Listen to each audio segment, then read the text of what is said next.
Hi, my name is Selena. I'm here to talk to you guys about traveling and diabetes and just some tips to keep in mind. So with that being said, I'll just go ahead and get started. Again, my name is Selena. Nice meeting you all. The handout in front of you is just a brief overview of some of the things I'll be covering with a section for any notes you might want to jot down today. Um, so let's get started with traveling hacks and snacks.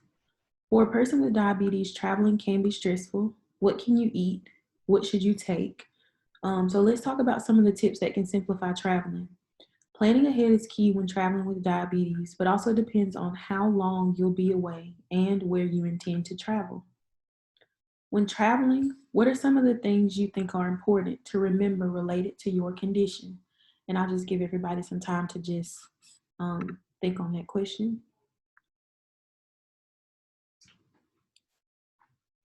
The first topic I'll be covering is pre-planning. Whenever you plan a trip, try to pack twice as much medication and blood testing supplies you think you may need to prevent any mishaps. This will include things like insulin, your oral medication, blood glucose testing supplies like alcohol pads, band-aids, lancets, and other supplies. You should also consider taking supplies for a hypoglycemic episode or some form of glucagon emergency kit. You will always want to make sure you have everything to manage your condition for a couple of extra days in case something happens and you can't return home right away. It is always good to have a little extra rather than figure out a plan at the last minute. So, besides packing ahead, what are some places you might want to consider locating prior to travel? And again, I'm going to give everybody a little bit of time to just think on that. It is important to locate pharmacies and clinics near the area you plan to stay for emergencies. If you happen to run out of supplies or need additional medication, having this already mapped out might save you some time and alleviate some of the stress that might have taken place if you didn't. Besides mapping out key areas before travel, consider taking copies of prescriptions in case additional refills are required for emergency purposes. This might come in handy if you require additional medications on the weekend, because most providers don't operate during this time. The goal is to prevent you from missing your medication regimen while traveling, and thinking ahead can minimize this from taking place. So you might be thinking, I have my stuff packed and I've thought ahead. What about while I travel? One thing you can do while traveling is considering to keep a medical bracelet or necklace on. This would identify you as a diabetic patient and notate whether you use insulin as a form of management, along with listing any allergies you may have to medications or food. This will help in the event that you become unable to share this information with someone, but also allows people to get a glimpse at what it is you might require medically in case something happens. If you are traveling to a different time zone, consider discussing your insulin dosing schedule with your doctor and frequently testing glucose levels or adjustments while away.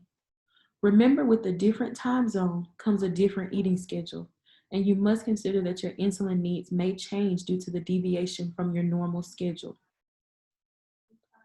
Lastly, you might consider carrying a health card that includes emergency contact information and a doctor's name and phone number. This is a tip that most people should follow whether they have a medical condition or not.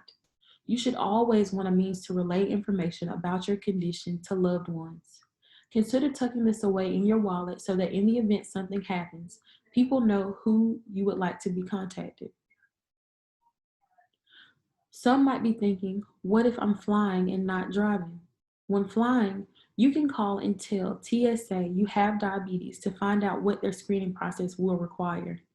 By reaching out in advance, you can identify medications and supplies you'll be bringing along and avoid any unwanted delays.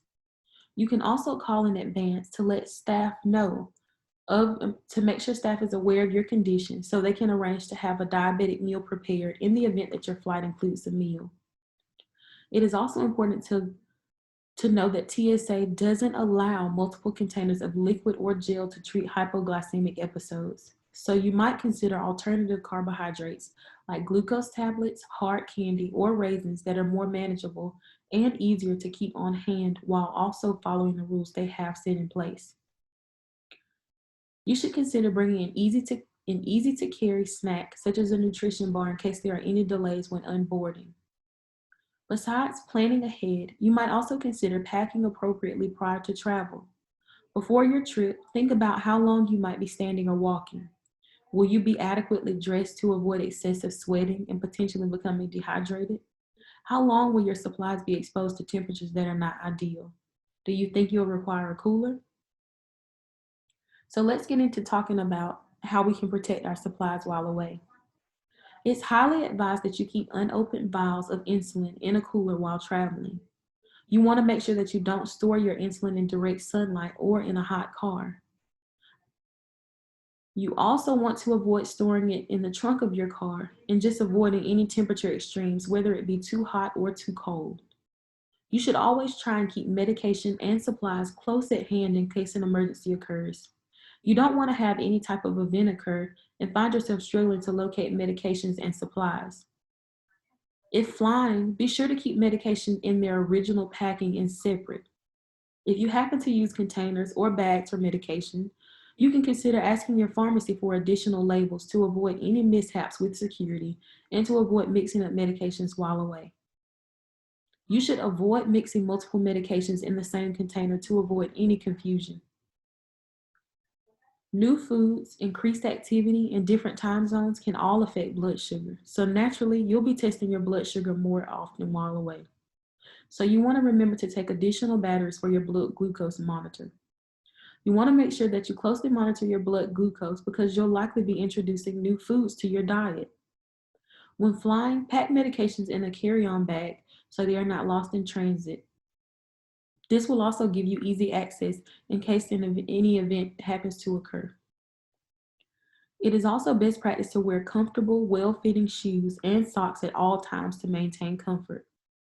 You should also consider checking your feet after adventures or long excursions, making sure to look for red or sore spots, which might potentially become blisters and lead to unwanted wounds.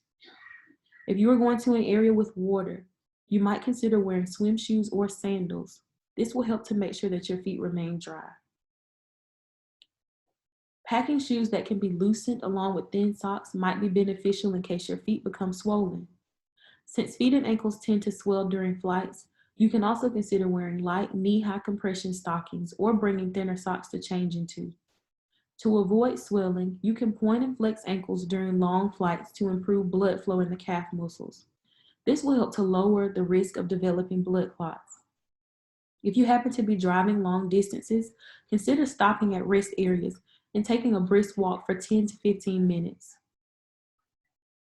To avoid any unwanted junk food stops, keep low-carb items readily available in the car, such as sugar-free chewing gum, sugar-free breath mints, sugar-free lifesavers, and beverages that don't contain carbs, such as unsweetened iced tea, club soda, or flavored water. Having these on hand will help curb the necessity that a person might feel to stop at an unhealthy restaurant or gas station to get junk food. Generally, diabetic patients are put on a low-calorie diet to promote weight loss with hopes of maintaining them near their ideal weight. One way patients can make sure they stick to this diet is by avoiding making dinner decisions while hangry and thinking ahead. Plan where you'll eat ahead of time so you can browse the menu and make health-conscious decisions. Consider calling ahead to discuss the possibility of exploring substitutions for your specific condition. When traveling, enjoy what the area has to offer, but always remain conscious of how it might affect blood glucose levels later on. Alcohol, for instance, can lead to hypoglycemia, which can be characterized by slurred speech, confusion, and drowsiness. It can strike hours after drinking and be confused with the person being intoxicated. The key to a successful trip means enjoying yourself with moderation. So have fun, but think of the long-term effects that might come along with what you consume and the activities you decide to perform.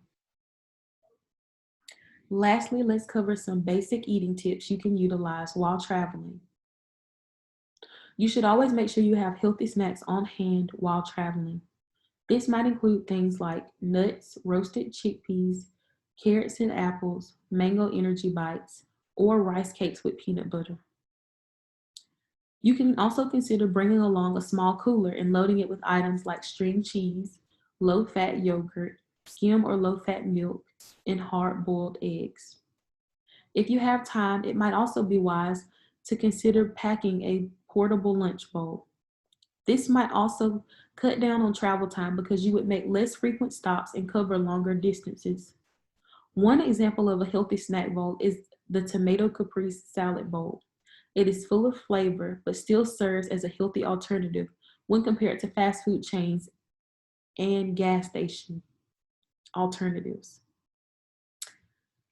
So you might be thinking, what if you get tired? What can you have? Do you think it's safe to have caffeine?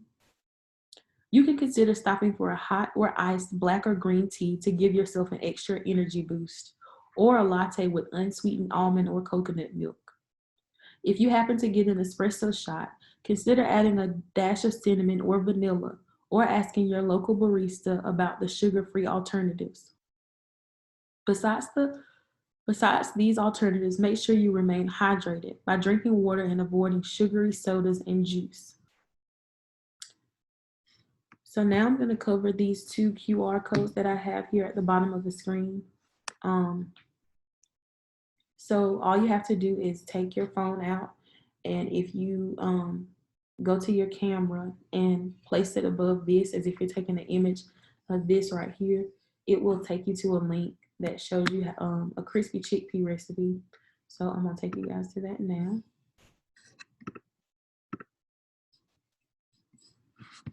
Chickpeas. These are easy, delicious, and super versatile. You can add them on salads or just eat it as a snack. First, you want to drain about half a can of chickpeas and then pat them dry with 2 pieces of paper towels. While you're patting it dry, you can choose to remove the skins of the chickpeas. This is optional and completely depends on what type of texture you like. Once your chickpeas are 100% dry, you can add in your olive oil and whatever seasoning you like. Today, I'm going to be adding cumin, smoked paprika, coriander, thyme, rosemary, and a pinch of salt. Mix it together until each chickpea is well coated and then spread it out on a baking tray. Now you want to bake this at 200 degrees Celsius for about 15 to 20 minutes. The longer you leave it in there to dehydrate, the crispier the outside is going to be. If you want to make this recipe, go check out my comment section. The ingredients will be down there. And again, to get to that, all you have to do is take your phone, you'll go to your camera just as if you're trying to take an image, you'll hover it over that, and it should automatically take you to that website with the crispy chickpea recipe. That is something good to have on hand. You can mix it with nuts, or as you can see here, black beans, and you can create like a trail mix of some sort, and it's very convenient, very healthy, and it's something that everybody should probably try. The next QR code right here is gonna take you to a link, which is a document, which I'm gonna pull up now for you guys.